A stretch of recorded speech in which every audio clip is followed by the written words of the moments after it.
Even today, Horizon Forbidden West on PlayStation 5 stands as one of the best looking games available this generation. The lush world overflowing with detail is stunning to behold, offering a significant leap over its predecessor on PlayStation 4, Horizon Zero Dawn. Yet, despite the gap, I think most would argue that the original Horizon Zero Dawn is still a beautiful game, especially with the bump to 60 frames per second when played on a PlayStation 5. So, the very idea of remaking this game seemed silly when we first caught wind of it.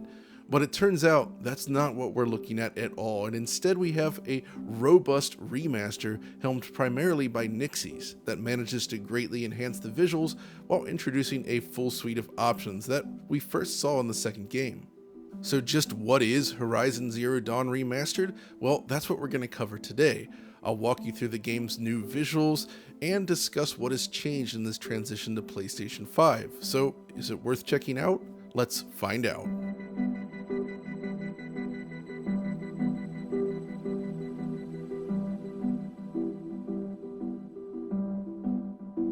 When you first boot up this new version of Horizon, perhaps the first thing you'll notice is the option to import a save from the PlayStation 4 version. This is not a full remake after all, so you can directly pull over that original save data, and in my case, I decided to leverage this to start a New Game Plus, with the full selection of equipment available from the beginning. But before doing so, I peeked into the options menu and found that all the gameplay, HUD, accessibility options, and performance modes that were available in Horizon Forbidden West have made the jump to this new version of Zero Dawn. The options menu is robust and packed with stuff that you did not see in the original game, allowing you to better tweak the gameplay to your tastes. And as noted, this includes those performance options. Like Forbidden West, players have access to a 30 FPS mode, 40 FPS mode, and a 60 FPS mode, with each offering various trade-offs between performance and image quality. The game seems to use dynamic resolution scaling exactly like Forbidden West, with the quality mode aiming for a native 4K, while performance mode drops slightly, targeting around 1800p on average. Thankfully, the anti-aliasing used matches the current version of Forbidden West, so it's clear right away that it's cleaner than the initial launch version of that game. Beyond image quality differences, however, these three modes are all roughly the same visually.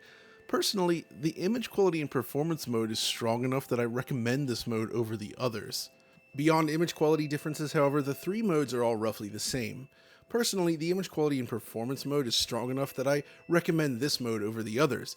Now, Nixxes also confirmed to us that Horizon Remastered already includes PS5 Pro support, which will automatically activate when played on the new console, so that's something else we'll be curious to test out soon. It's also worth mentioning that performance is by and large perfect. You get 30, 40, or 60 frames per second depending on the selected mode, and in my experience it pretty much holds this target perfectly. I'm showing performance mode footage here, as that would technically be the most demanding, but the others are just as stable. But there's actually a small Easter egg in here for owners of VRR displays. When using the performance mode with a VRR-enabled TV or monitor, the 60 frames per second cap is removed, allowing the frame rate to go beyond this point. Now, it doesn't go far beyond that point, mind you, but it's still interesting and it kind of future-proofs the game for future consoles. But clearly, the main focus here is on the presentation, and while this is still fundamentally Horizon Zero Dawn, the team at Nixxes has taken great pains to flesh out the world to be more consistent with the second game in terms of detail. So firstly, the entire suite of next-generation materials has been deployed from Forbidden West, but often tweaked to better work within this game. They've replaced the terrain system, the foliage, and added detail where previously there was none, and this includes creating their own brand new assets even. Now, just running side by side in a view like this does reveal a lot, but perhaps not enough in a simple YouTube video if you don't know what to look for. Instead, if you stop and look closer at individual assets, the boost in quality is a lot more evident. It's clear enough when you're playing on your actual TV, mind you, but if you're watching this video on, say, a phone or a laptop, this is kind of necessary, and you can see that there's both an increase in the number of unique plants and an increase in actual quality here in this first area. Everything's simply more detailed, falling roughly in line with Forbidden West. Now, it's interesting to see that the team went through and seems to have closely matched the different types of foliage expected in each biome, but used completely different assets that look a lot better. So for instance, if you look in a different biome, you're going to see a completely different set of plants, but ones that still match the artistic intent of the original. According to Nixxes, they looked very closely at the game's original concept art and also discussed these changes with the art team at Guerrilla Games. And honestly, it really impresses me, I have to say. It's the kind of thing that at first glance you might not think much of, but really a lot of effort has clearly gone into this. Popping into man-made areas instead, there's a sense that things have been hugely improved here as well.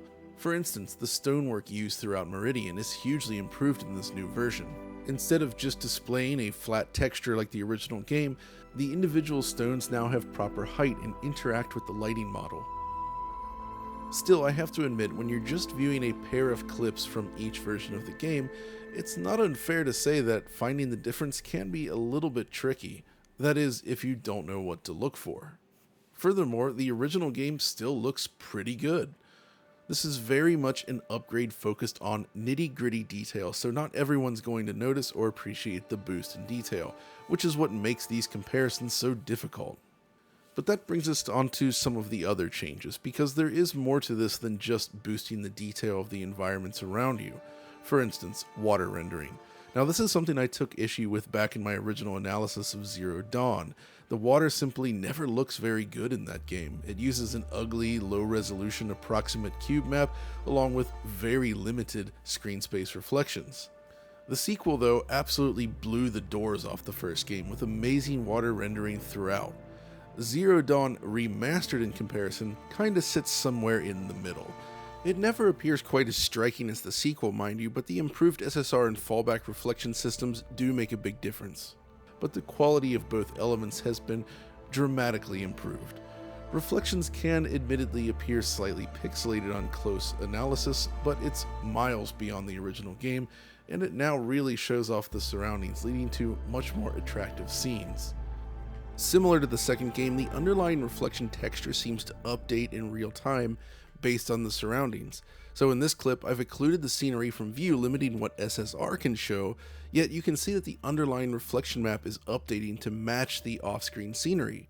It's much better than the approximate, often misaligned cube map used in the original game. Furthermore, if you tilt the camera straight down, you can see the improved caustics and handling of light above and below the surface. It's much more pleasing to the eye.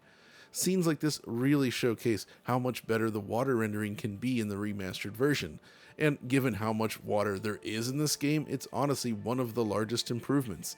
They even boosted the quality of the ripple effect that follows in Aloy's wake as she swims through any bodies of water. But beyond such bodies of water, there's also improvement to natural weather-related phenomena. The deforming snow that was first introduced in the Frozen Wilds, for instance, is now available for use across the entire game, for both snow and sand, again, like the sequel. Furthermore, Aloy's outfit can become caked with things like snow as you move through it, adding to the realism. The key here is that all these atmospheric and weather-related elements are just a lot better now, producing more atmospheric results as you explore the world. Volumetric lighting has also been improved significantly, much like the second game, adding a huge amount of depth to the scenes where it's used. This was not just a simple plug-and-play solution either. This required a lot of time and effort from the art team in order to get it looking right, because fundamentally it's not an automatic process. The same is true of the cloud system, where they managed to migrate over to Nubis, the cloud system developed for the second game. Now, clouds were already a high point in the original, but the updated sky system allows for much sharper and more complex cloud formations. It makes a tremendous difference in terms of creating these large-scale vistas before the player. Essentially, the key here is that, both in terms of detail and environmental effects, the team has been very successful in bringing this game up to par with the second and producing something that genuinely appears gorgeous. It's a game that can actually stand up to other contemporary open-world games. But thus far, we've mostly just spoken about the environment itself. But one of the key factors in making it look this good is the lighting. The original Horizon and Forbidden West both rely on pre-calculated lighting.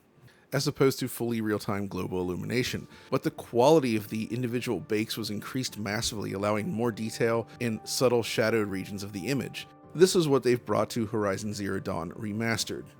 Essentially, there's now 12 bespoke times of day captured in the bake, along with many more layers to handle verticality. As a result, small details are now properly captured in the lighting system, allowing more nuanced ambient shadowing, while reducing the amount of incorrect light leakage and other issues that we see in the original game. This is most evident when exploring scenes like this, where in the original Horizon, the scene is basically flooded with this unrealistic orange lighting. It shouldn't be visible in this scene as the sun is completely occluded by the giant stone building itself.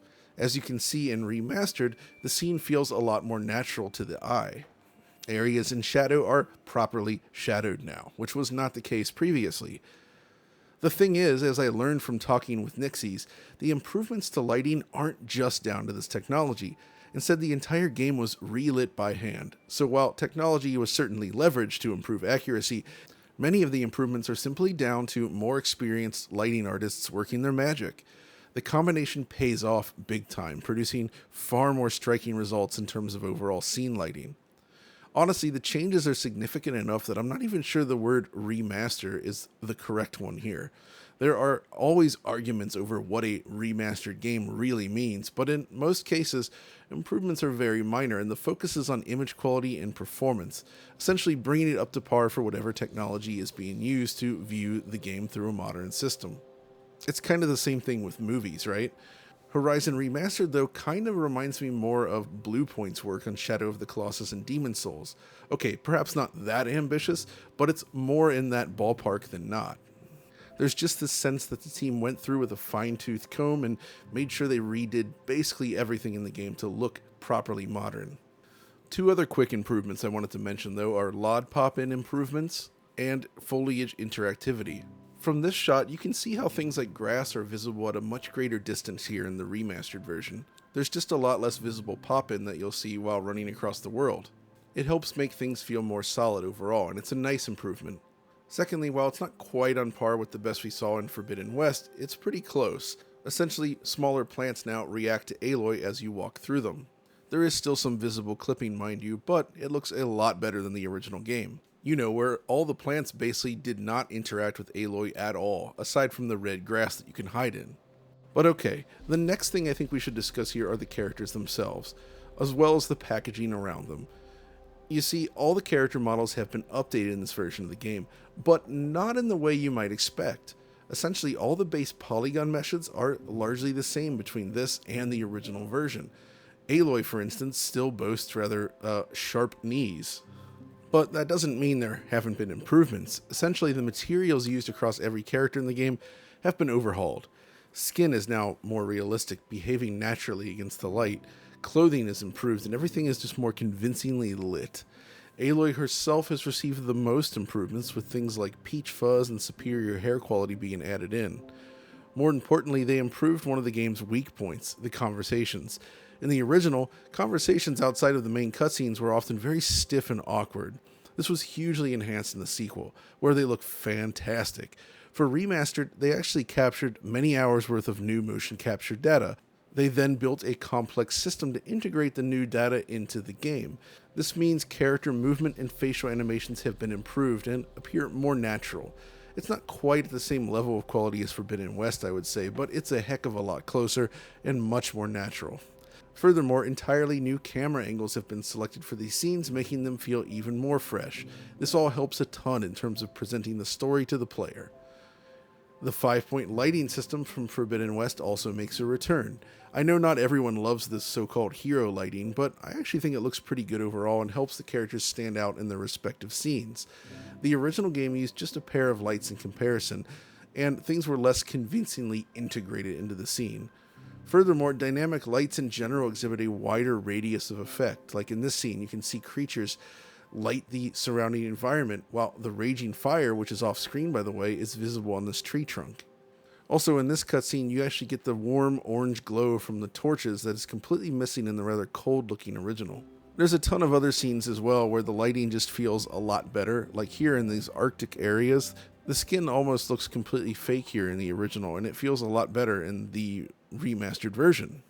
Thinking of cameras, the camera cuts between different angles have also been enhanced. You remember in that original game, right? There's a lot of garbage and errors that occurred every time the camera cut between different shots. This weird hiccup is still there in Forbidden West and Remastered, but it's a lot better and much less distracting now. Lastly, the improved depth of field that was featured in Forbidden West has also been implemented. It is a far more robust solution with fewer artifacts and is used more strongly than in the original game. Moving away from visuals though, I want to quickly talk about the game's audio. While the core remains much the same, the voice acting, music, and whatnot, the audio mix itself has been reworked with better support for 3D audio and surround in general. The mix feels a lot livelier to me, taking better advantage of highs and lows. It's much better when paired with good headphones, but also still notably improved when using a Dolby Atmos speaker setup. Keep in mind that the original is still an amazing sounding game, but this is definitely an improvement. It's difficult to communicate this in a video, but I want to let viewers take a listen to the game's sound and action just to appreciate what's on offer.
Good stuff, right? Well, in addition, as you'd expect, full DualSense support is also included. The haptics are excellent, and I do think this brings something to the game. It's a subtle but welcome boost. Ultimately though, when stepping back and looking at the project as a whole, I walked away pretty impressed. As I said at the beginning, I was very skeptical. You can hear me talk about this on prior DF Directs, in fact. I was not sure I wanted to see a studio pour presumably years of work into remaking a game at the expense of making new content. In the end, however, this turned out to be a really good opportunity for Nixxes to produce something different than their usual PC conversions. That the team was able to manage this remaster while also releasing a number of PC ports suggests that they were a perfect fit for this project after all. Furthermore, if you already own the game, I think $10 is a fair asking price for this upgrade when considering how much has been added. Too much work has been poured into this to offer it as a free upgrade, I think it's fair to say. So given the near perfect technical execution of this remaster, I'd say my initial skepticism was unwarranted in the end. Nixxes did a truly great job here. But with that, we've reached the end of this video, so we'll see you next time.